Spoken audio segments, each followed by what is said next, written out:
about is inviting God into what we're doing. So what we know is that we watched the video last week of Kelly, and you went down to Boys Town, Mexico, is that right? And you were, I believe, watching the video, you said you prayed for 15 months straight and nothing was happening. And Yes. yes, okay. That's crazy. When I first watched that, I thought, oh, wow, you know. So we want you to kind of share with us a little bit of what that was like. You know, you're in there, you've got Mexican mafia, you've got Mexican police, you've got prostitutes and drug dealers and people that could basically get rid of you and no one would ever find you, you know, that kind of thing. And so, but you said that after those 15 months, you ended up having a breakthrough, and I love it that you opened up a day spa and a crack bar. You know, that's pretty cool. And so you began to get to know these people and hear their stories and be able to speak into their lives and bring Jesus into a place that's obviously hopeless. And so when I was having lunch with Robert Job and Roger Nix, I just said, hey, you know, I saw this video a long time ago, Kelly, how's she doing? Is she still down there? And he's like, well, let me just tell you. And so anyway, so you're here. And so if you would, kind of bring us up to speed on what's happened since then, how prayer has been a part of your life, you know, how have you been involved, how have you seen God work, that type of thing. Yeah, well, thanks so much for having us here. My husband and children are wandering, probably outside, more than likely. We drove this morning from Tulsa, so the kids were antsy in the car. I'm sure your kids aren't ever antsy in the car. Just mine. But we are really happy to be here with you. And, you know, it's interesting.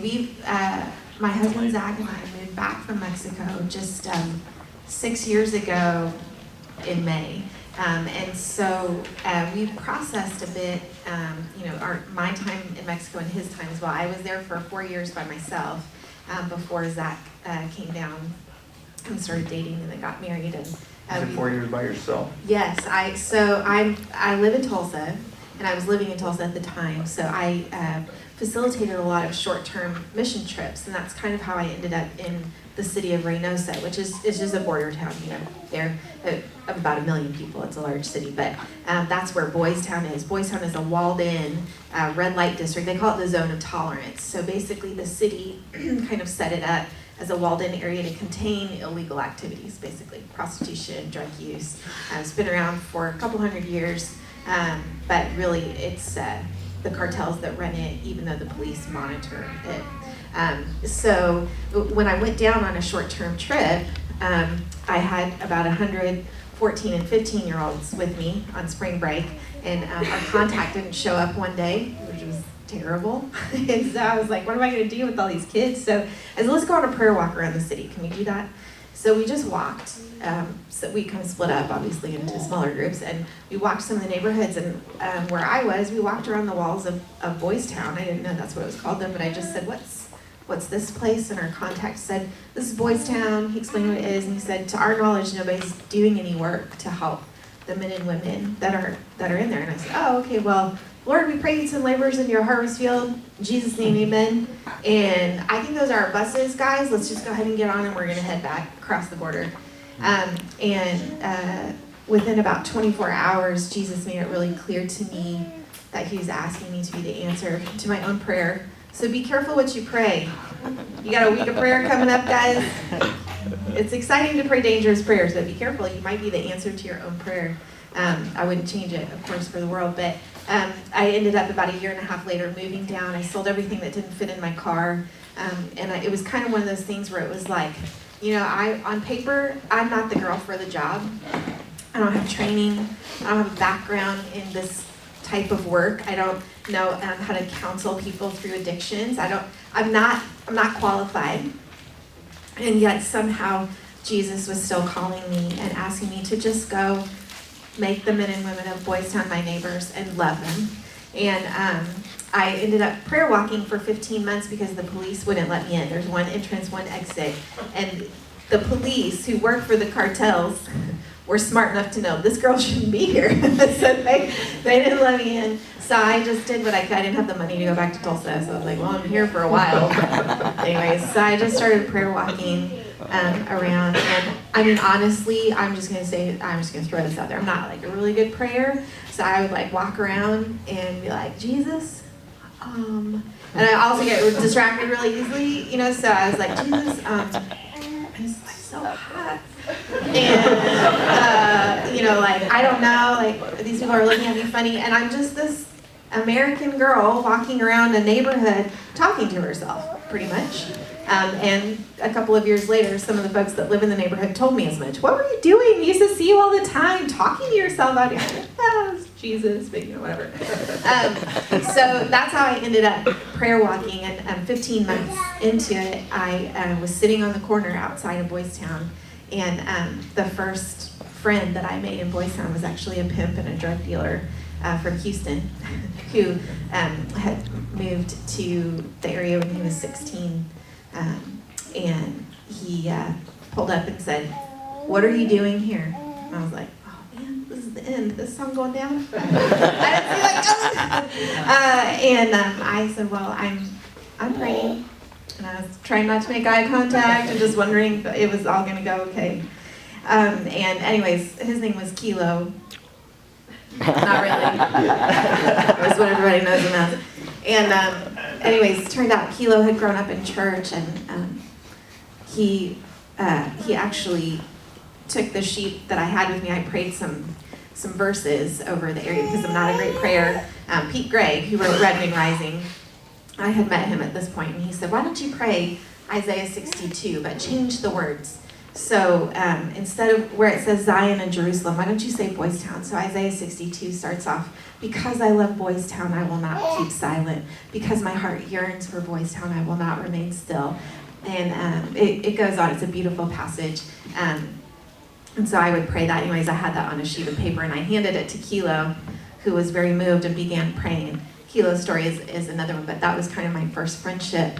And he actually paved the way. My most solid ministry contact was a pimp and a drug dealer. It's not what they teach you at Bible school, people. I'm just gonna tell you that. But it is often the way of the kingdom to be upside down and backwards and really beautiful. So I can keep going? Or Yeah, keep going. Okay, all right. So then, so anyways, Kilo kind of opened the door for me, and I began to go in and get to know many of the women and men and children who were living and working inside the walls of Boys Town. And you know, when I moved down there, I kind of just like my personality, my temperament, my makeup, I'm a justice person. You know, like I'm gonna fight for a cause. And you know, you could ask my parents, like I was always fighting for causes. They were like, "Just stop fighting." You know, it's just so like mission oriented. So when I went down, I mean, I was like, we are going to rescue these girls. We're going to get them out. It was social justice all the way. And what really the Lord orchestrated to happen is as I prayed and my heart was broken for many of the men and women, and then I got to know them. And what I ended up doing was throwing a lot of birthday parties for people who had never had birthday parties before, and throwing baby showers for girls whose families were long gone, and sitting with folks and eating lunch with them, bringing food in. And I think for a while I felt kind of guilty that maybe my ministry wasn't legit enough because I didn't have all these great stories to tell people of this one's come out now and this one's doing this and this one's doing that, when in reality what Jesus was asking me to go and do was to love and offer friendship to prodigal sons and daughters. You know, Hebrews 7 tells us that Jesus is at the right hand of the Father making intercession for us. He's making intercession for you, he's making intercession for me, and he's making intercession over the men and women of Boys Town. And so, you know, everyone has a lot of ideas and notions about why some of my friends were working in the industry they were working in. But people would say, why are women in there? Why are men in there? And I would say, well, they all have a different story. Everyone's story is different. And what I found is that as I sat with my friends and listen to them and listen to their stories, I realize that these are the things that Jesus knows. These are the things he's making intercession for them over. Jesus is their friend. Whether they acknowledge him or not really is irrelevant. Jesus is their friend, and he longs for friendship with them. So what I found is that I found friendship in the men and women in Boys Town, and I found a deeper friendship with Jesus because our friendship circle was overlapping more and more all the time. And I think that's really, I love that you every week pray for the people that Jesus has put on your heart. And the thing that I would encourage you in the most, encourage all of us in, is to say, Jesus, what is the intercession you're making over my neighbor? What do you love about him? What's going on? Why are you crying tears? If Jesse and I are friends, and we sit down to have lunch, and I say, hey, tell me what's going on with your friend. What's going on? He might share some really personal things, and he might even cry over his friend. And as Jesse's friend, I'm going to sit and listen to him, right? And then what's the next thing you ask your friend in that moment? What can I do? Is there something I can do to help you? Is there something I can do to help your friend? And essentially that is the simplicity of the kingdom of heaven. Is Jesus longs for friendship with us, and he longs for friendship with those around us, and we long for friendship with him. And it's an exchange of relationship, isn't it? It's not just a program of reaching out to those around us. And so anyways, Jesus took my heart on this journey all the way down to Reynosa, Mexico, to turn my heart from a passion for social justice to a longing for friendship with him. And oftentimes what's born out of friendship with him it looks a lot like social justice. It looks a lot like helping the poor and the marginalized. Yeah. Well, I've got a question for you on that, because one of the things that we talked about last couple weeks is I'm laying out an idea of a week of prayer where we take 1 hour slots. And I've had people say to me, what in the world would I pray for an hour? An hour. I mean, you just think about that, man. I don't have that many things to say to someone who doesn't audibly speak back to me, but what you're saying is that that prayer became friendship with God and you. But also I would say that you prayed for 15 months straight. Obviously, I would think your prayers began to get a little bit more detailed in what you were praying for and that type of thing. But prayer actually did stuff. It laid the groundwork, even though you didn't see it was happening. But would you speak to your prayers, even though you weren't seeing it as you were praying, but prayer actually accomplished things? You know what I'm saying? Mission. How did it change the dynamic of where you're going? So prayer, in English we only have one word for love, right? Most other languages around the world have multiple words for love to describe all the different kinds of love that there are, because there's not just one kind, right? And I feel like the same thing with prayer. I wish in English we had more than just one word for prayer, because I feel like there's so many kinds of prayer. You think about being in a prayer room for an hour, what am I going to do? Some people have listening prayers where they just sit. They don't even say anything. They sit and they listen. And the Lord speaks in a lot of different ways, through his word, through, sometimes I see pictures when I pray, and I ask the Lord, what does that mean? But there are so many different kinds of prayer. There are prayers of petition where you're just kind of going through your list almost of, Jesus, what are you doing? There's prayers of intercession. There's just a million kinds of prayer. But what I will say about my experience in Mexico, and specifically in this 15 months of praying, prayer, first of all, changed me, because I went from going with my list of things that I wanted to see happen in a mission I needed to accomplish to, Jesus, what is your heart for this place? So it shifted from my agenda to the agenda of heaven. And I honestly, when I would read the word, I would find that so many verses were speaking to me about Boys Town or about the neighborhood surrounding Boys Town. And so I began to pray the scriptures, not just Isaiah 62, but I'm not good at memorizing things because, like I said, I got real distracted and kind of popped out a lot. And so I would just keep like index cards with me in my back pocket, and I would pray different verses. I mean, from all over, from New Testament, Old Testament, whatever. And the Word of God is living and active, right? So I would, they're the promises of God. So I would just reiterate and declare His promises over the people that I hadn't even met yet and the people that I was seeing. So prayer changed me. And as far as the results of prayer, that's a hard one to measure, right? Like with your kids, maybe. Like, it's hard to always measure. Are my parenting strategies working? Do I tick off any boxes this week? I mean, I'm just gonna be real honest with you and say I don't with my kids. Like, I don't know. I'm crossing my fingers, saying my prayers, and hoping what we're doing is gonna work. But I'll get back to you in like 30 years or something. Let you know how it We'll have went. you back in 30 years. Yeah. 18, 20 years of praying. Where Right. your kids went. Right, exactly. So, but I will say, whereas maybe I had an idea that like so many people were going to come out in a certain amount of time or whatever, God is so patient, isn't He? He's so patient.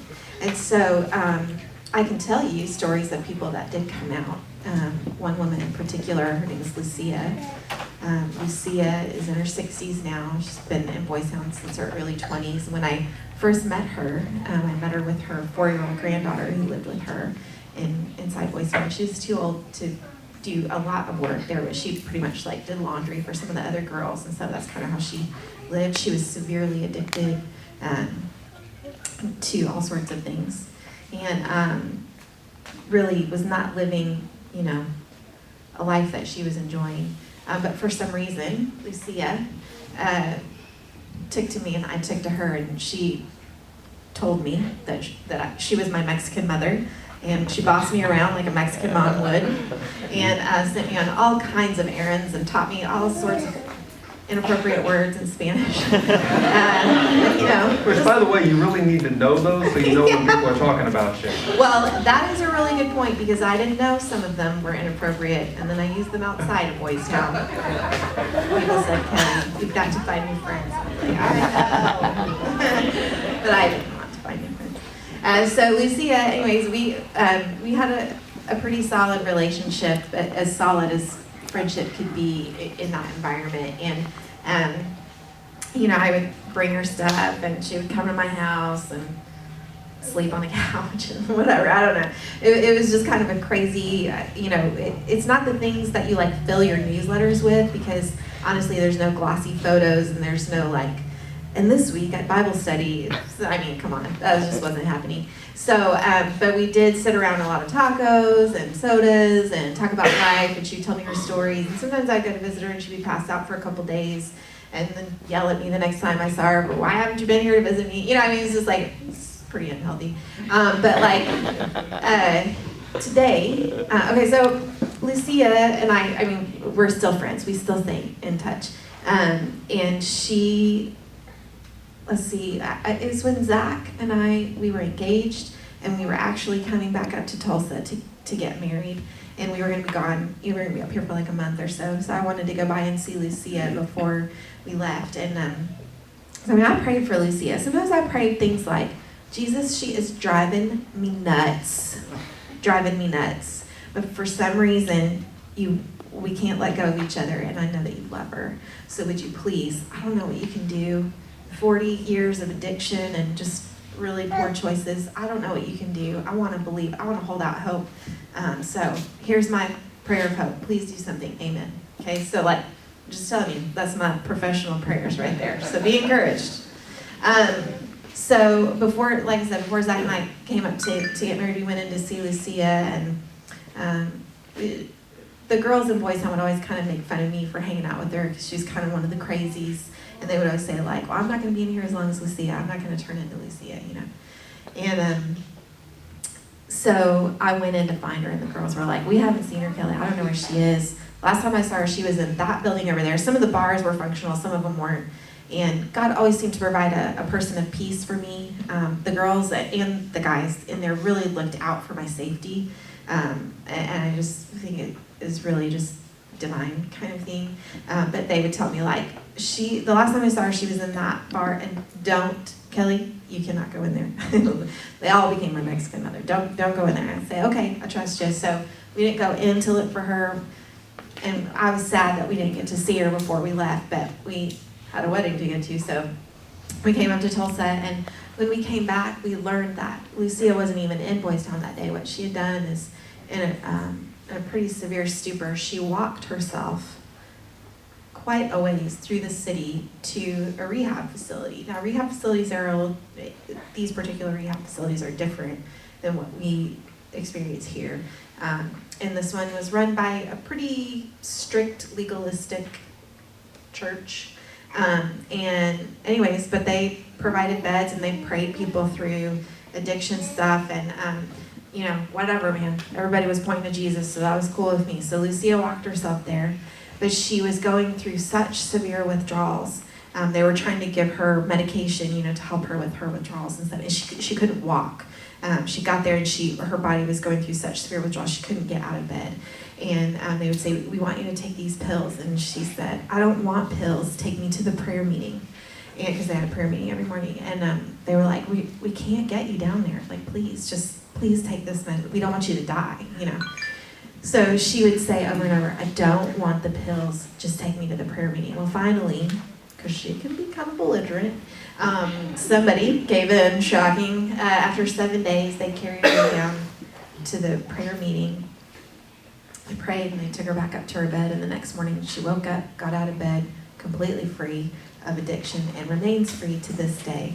So that was about 7 years ago. And I think we can clap for you for that. And Lucia, you gotta know, like Lucia, she was just, like rail thin from the drug use. When she first came to Boys Town, a man had poked her eye out with a fork, and so she refused eye patches. I tried to buy them for her. She refused them. She would only fold up a paper towel and wear stolen sunglasses to hold it in place. And she still does that, whatever. But I don't think they're stolen anymore. But so Lucia's life was completely changed. She was set free from her addictions, really, just supernaturally. Only the Lord could have done that. And she started going back into Boys Town to preach. She had 4 children. All 4 of them were born in Boys Town. One of them still lived there and worked there. And she was severely addicted, Juana was. She'd had her baby when she was 12. And so Lucia looked after Juana's little girl, Dulce. But Lucia would go back in, take care of her daughter. She got her granddaughter out. She got her in school. And she got invited to preach at Christian conferences in Mexico. She's given her testimony on the radio station. I mean, the woman is what do you want to know? No. Some English words that are not appropriate. And I didn't teach them to her, for the record. I did not return that favor. Thought about it. But the Lord truly raised her up. I mean, in every way. Man, you guys, Jesus is the resurrection and the life. And the resurrection that Lucia experienced and will experience, that's incredible. And so anyways, Lucia is Jesus' friend, always has been, and now they experience greater friendship. And she's also a bit of a poetry writer. She writes poems for Zach and I all the time and sends them up with our friends. But she now lives just outside the walls of Boys Town with her daughter, Juana, with her granddaughter, Dulce. They live in a really tiny space, but Dulce is able to go to school. Lucia's relationship with her other children has been completely restored. One of her daughters even moved back to Reynosa so they could be together. It is beautiful the way God has restored their family. And it wasn't through any kind of program. I still could not set up a program to facilitate that kind of work in somebody's life. But I will say, not because of me, but prayer. Prayer is the work. It doesn't lay the groundwork for the work. It isn't, just kind of like, oh, well, all we have left is prayer. Prayer is the deal. It's the deal. You can look through history. All the great revivals always started with really some unsuspecting people praying, just not giving up praying. The Hebrides revival that happened in northern UK, I'm going to pretend like I'm smart and tell you like I know all my history, but just this one particular one I know about. And it was basically started by these two elderly women who were kind of homebound. They were sisters, Peggy and Christine. Peggy was blind and Christine was so severely arthritic that she couldn't leave the house. And they knew that God desired to do something in their area and that they needed the revival of the Spirit of the living God. And they said, you know what, we can't go out there, but we can pray. And they committed to pray from 10 p.m. till 2 a.m. And God brought a beautiful revival. And that story is amazing. You should totally ask somebody who's smarter than I am about good books on the histories of revival. That one's in there. And you can point to so many revivals that happened because people who really weren't qualified started praying. Yeah, that's key, I think, in most of us, and myself included. I'm not a great prayer. It is work for me. And so when I do sit down to pray for everyone, that's hard. It's hard for me to do, but I've seen results in that. So understanding that prayer is the deal. Prayer is not some sideshow, but it is what gets stuff done. Because God gets stuff done, and we're inviting Him to get stuff done. I think that's key. And the fact that you didn't feel like you were a great prayer, because I think probably most of us would probably feel like that, right? Yeah. I still do. Yeah. Prayer is not for the super elite of spiritual, ninja warriors. Prayer is for the common person. And all of us can go, hey, God, help me. How many of us have done that? We've all said, hey, God, help me at some point. And if we do that enough, He will. And I think the persistence thing, I don't know what your hardest thing that you battled over there. Maybe it was the 15 months of was that your hardest thing to get through? How long do we have? No, I'm kidding. Well, I do want to have a time here in just a couple of minutes, maybe for a question or two, if you guys have something sparked in your mind, but just real quickly, what's your hardest? Well, certainly 15 months. I felt embarrassed, to tell anyone. I didn't raise support actively. I felt like the Lord asked me to just trust Him for money, so I did, and it worked. One-way ticket. You know, I know. How's that for trust? Okay, got me here, not getting me anywhere else. I hear you. So, anyways, but anyone who did contribute financially, there's this thing you feel like you got to give this like great report. You got to do this like newsletter. I was like, hey guys, so I went prayer walking again. It's really great. So there's that. And so, that was hard, like feeling like, I know I'm not qualified, and probably people that spend 5 minutes with me can figure out I'm not qualified, but like I'm super sealing the deal because of, the is she qualified question. She's completely unqualified. 15 months, she's walking around in circles talking to herself. This is awesome. So proud, everybody. So that was hard, kind of fighting the what will people think of me? I'm being really honest. And then loneliness, because I was there by myself.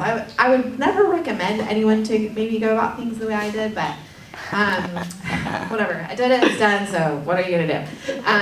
But that was really hard, being lonely that was for 4 years. I didn't have a team, so I did that on my own for 4 years. So. Thank you. And the one question I want to bring it up to today, and where we are, we're not in Boys Town. Obviously, we're not in a place where we have Mexican drug cartels all around us. There's no bullets flying, there's no, looking over our shoulders to who's going to come get us next. Would you say that prayer is just as important in Blanchard, USA, as it would be in Boys Town? Well, duh, right? Yes. No, but seriously, we don't have all that stuff going on. Well, so, and just something kind of to throw out there, Oklahoma City is like one of the highest drug trafficking cities in the country, so probably you do have a lot of Mexican cartels around here. Didn't know that. Sorry to break it to you. Probably not as, out in the open as say it was in Boys Town. But one of the prayers I prayed a lot in walking around was, Jesus, would you give me the eyes of heaven? And I think if we say to Jesus, will you give me the eyes to see what you see?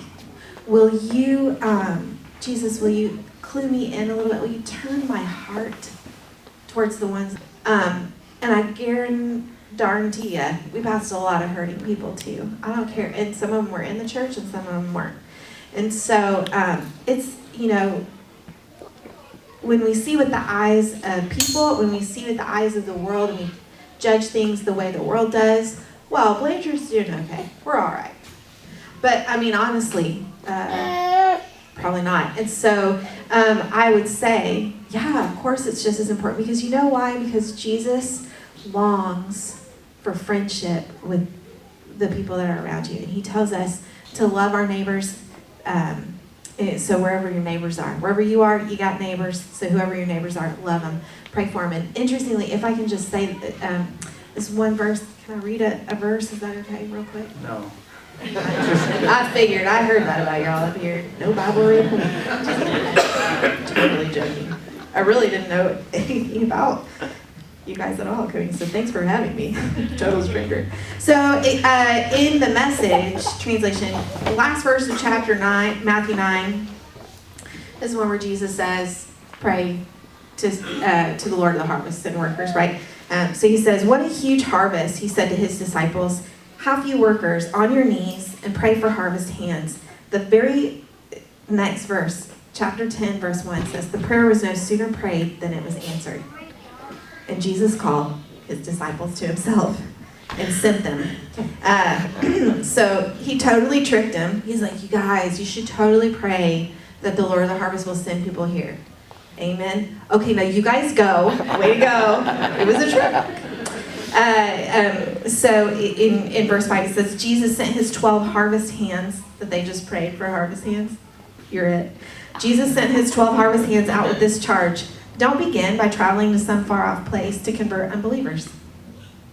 We always pray that, Lord, would you send laborers in your harvest field? Would you send that guy over there? Would you send that guy over there to the darkest places of Southeast Asia? Send him, God. But Jesus was like, okay, don't begin by going way far away. Just start right here in Blanchard. And don't try to be dramatic by tackling some public enemy. You don't need a big cause. You don't need a big soapbox. You don't have to do that. Just go to the lost, confused people right here in the neighborhood. Tell them that the kingdom is here.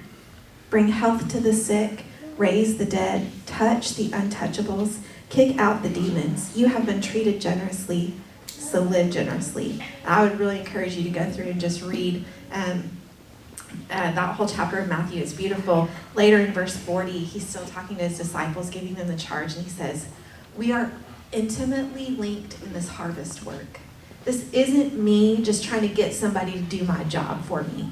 Go, go, go. If you pray harder, the harvest will come in. If you work harder, more people will get saved. That's not what this is. That's super religious. And that's kind of like the way the Pharisees operated. But Jesus is like, we're in it together, you guys. We are intimately tied together in this harvest work. You want to see your world change? Spend time with Jesus in a prayer room and say, Jesus, tell me how you feel about my neighbors. Turn my heart to be more like yours. Let me see with the eyes of heaven. And you want to be closer to Jesus? Look at your neighbors. He's longing for them. So it's not one or the other. It's all tied together. Both and. They'll work together. Absolutely. Yep. Well, we're going to take some time, a couple of questions.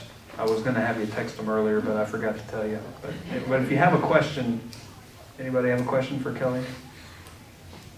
What chapter was that you were talking about? 10. Matthew Yeah, 10. Matthew 10. Matthew 10. What are you doing now that you're not in Mexico? Well, I just got my twins potty trained, so can I get an amen? Let me ask you, how much prayer did that take? Is that another 15 months? Let me tell you something. When we moved back, our oldest, he just turned 6 on Friday. Hazel's 6, and the twins will be 4 in June. So thank God, no more diapers. And I just feel embarrassed saying that because you have 6 kids, right? Like, you know, pales in comparison. But when we came back, people would say like, gosh, is it so hard for you to go from like hanging out in crack bars in Mexico to motherhood? And I was like, it's virtually the same amount of people missing teeth and shouting at me and not wearing a lot of clothes. So it was totally the preparation ground, you guys. And also I'm praying way harder and just like, Jesus. We had 3 kids in 2 years, so I was angsty. But now I stay at home with our kids, and my husband works all the time. I don't know why he wants to go so much. No, I'm just kidding. He also works from home and doing lots of things. But so, and we're real involved at our church, and we're actually organizing some prayer walking initiatives in our church. Once we got the twins out of diapers, we're like, hey, everybody, we're back. So we kind of came out of the twin cave. And We have 6, but we didn't have twins. well, That's a whole different ballgame. I don't know. It's all about the same man. Good. All right, anyone else? Yep. What got you to the conclusion of wanting to go to Mexico in the first place? What made me want to go there? Yeah. Probably my crazies in my head. No, I'm just kidding. Like I said, when I did that short-term trip and kind of prayed a prayer that God would send someone to help the people of Boys Town. Amen, let's go. That's really, I don't know how to describe it other than Jesus just wouldn't let it go in my heart.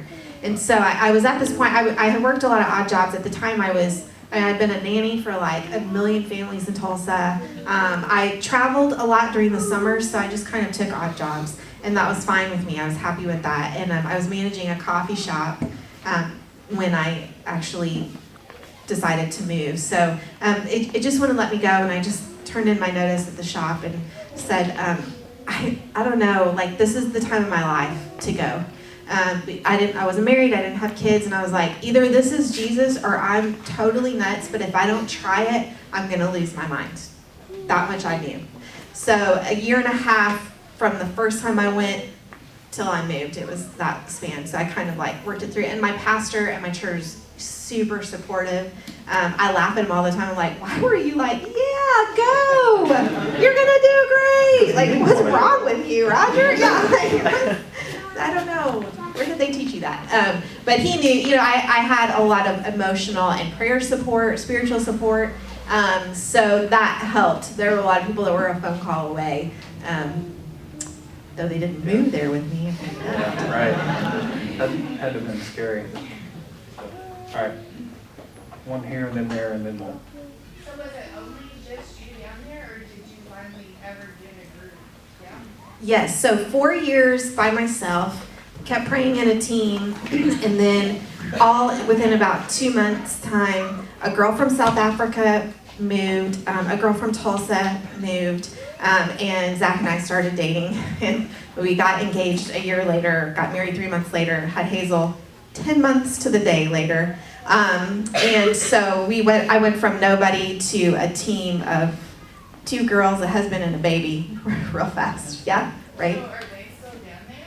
No, so the violence broke out on the border. I mean, the border's pretty violent, but Reynosa had always been pretty quiet. And that's like a whole other story in itself, kind of the way it went down, but it grew increasingly worse. And actually, the weekend that Hazel was born, CNN did an article, not on Hazel being born, but on the violence in Mexico. Although, we felt like it was pretty spectacular.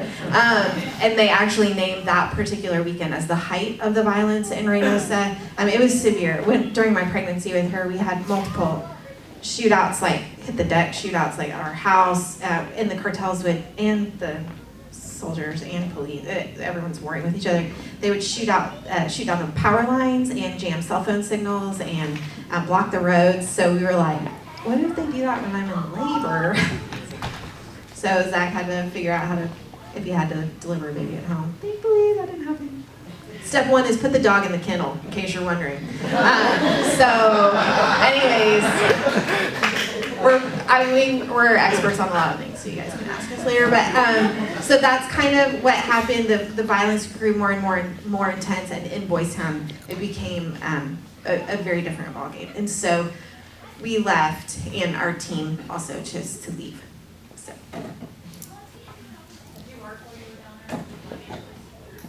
I prayed a lot. I did not work. In Mexico, I couldn't work just because I didn't have a visa appropriate for that. And there aren't a ton of jobs available. So I didn't do like traditional fundraising, but somehow that all worked out and we bought property and stuff. That's another story too. Prayer is a fundraising strategy. Yeah. Prayer is a strategy for a lot of things. Yeah. Could be For all of it, yeah. So, hey, thank you, Kelly. Thank you very much. Thank you so much for Thank coming and sharing this with us.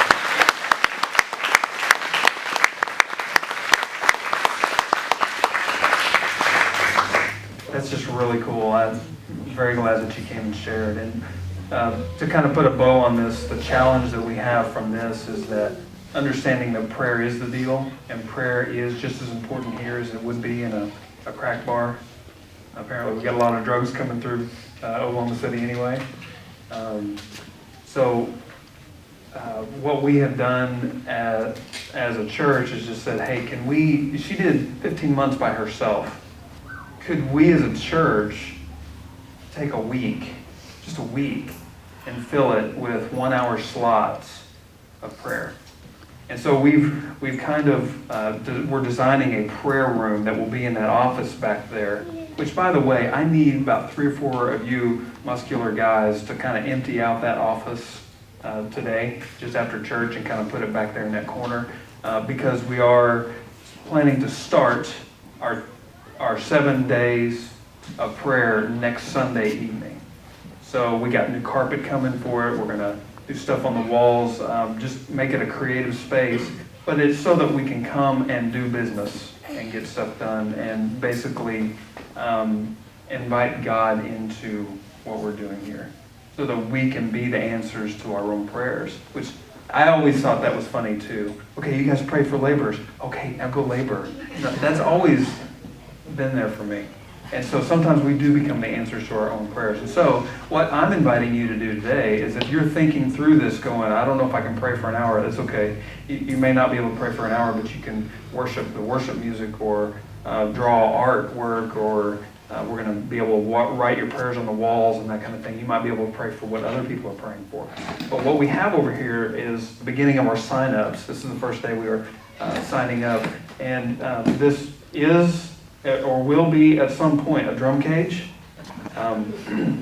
Now, if you look at it, you might think it's a UFC octagon over here. But that really is, when I think about prayer, you think about cage fighting in the spiritual sense, and with God in your corner and on your side. And so what we have here is a way for you to sign up for your hour slot. There's some sticky notes over there, write your name on it, and you have Sunday, Monday, Tuesday, all the way down to Sunday, and just kind of put, where you want to be. And I would encourage you to maybe do 2 or 3 slots if you're thinking about this, so that we can at least attempt at filling up a full week. Because I think that the cultural climate could change simply because of our prayers. We push through something. I mean, obviously, the climate of the culture can change from our knees. I think this could be really exciting, and it's not a bow your head, close your eyes the entire time. But you see that first one over here, that yellow sticky note? That was my daughter. That's 3 a.m. in the morning. She was the first one to put it up there. Before we even got started, I came in and it was already up there. 3 in the morning. She's 13 years old, and she got challenged to do that. And I want to invite Caleb up here. Caleb's our drummer, and by the way, this 24/7 prayer idea came from this book, Red Moon Rising. A guy named Pete Greig, that you mentioned, wrote this about 15 years ago. This is the 15-year anniversary revised edition. And but it's the story of how prayer changed some cultural stuff in England. And but I want you to give just maybe a 2-minute challenge for what you received from this book. How you guys doing? So I'm sure, as Jesse said, most of you are probably a little like, oh, what am I going to do for an hour? How am I going to talk to God? Because, you know, he doesn't talk back and it's kind of hard to have a conversation with yourself. A little nerve-wracking to come in, you know. Me and my cousin are probably going to be taking like 3 or 4 a.m. slot when we come down here since he pretty much lives with me now. So this book really just inspired me. It's called Rhythm Rising. You guys should really go pick it up if you're really looking for a reason to get inspired to come do it, because just within the first chapter, just stuff hits you.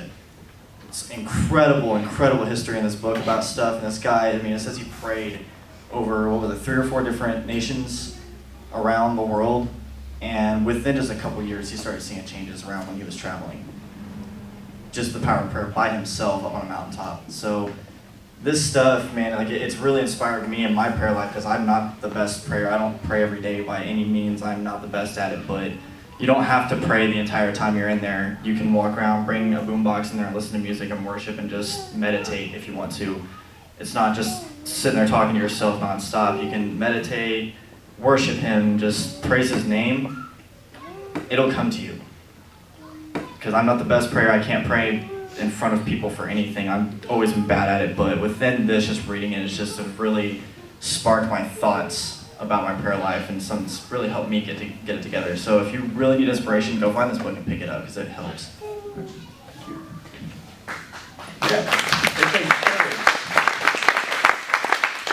It takes guts to come up here and talk when you never talk in front of people. It takes even more guts to pray in front of people. So you don't have to do that. You're by yourself in the prayer room, all right? But what I wanted to do is just offer this. I've got 2 left. They're $10 a piece if you'd like to take one and kind of sift through it and read it. I'll be over here, and if they go and you want me to order you one, I can get you one by Tuesday. Thank you, Amazon. And I'll get you one by Tuesday. So I'll put a blank sheet of paper over there. Just write your name on there and let me know if you would like to pick that up and read that. But with that, I want to pray for you, Kelly, and for the rest of your ministry, and for us as we are talking about this.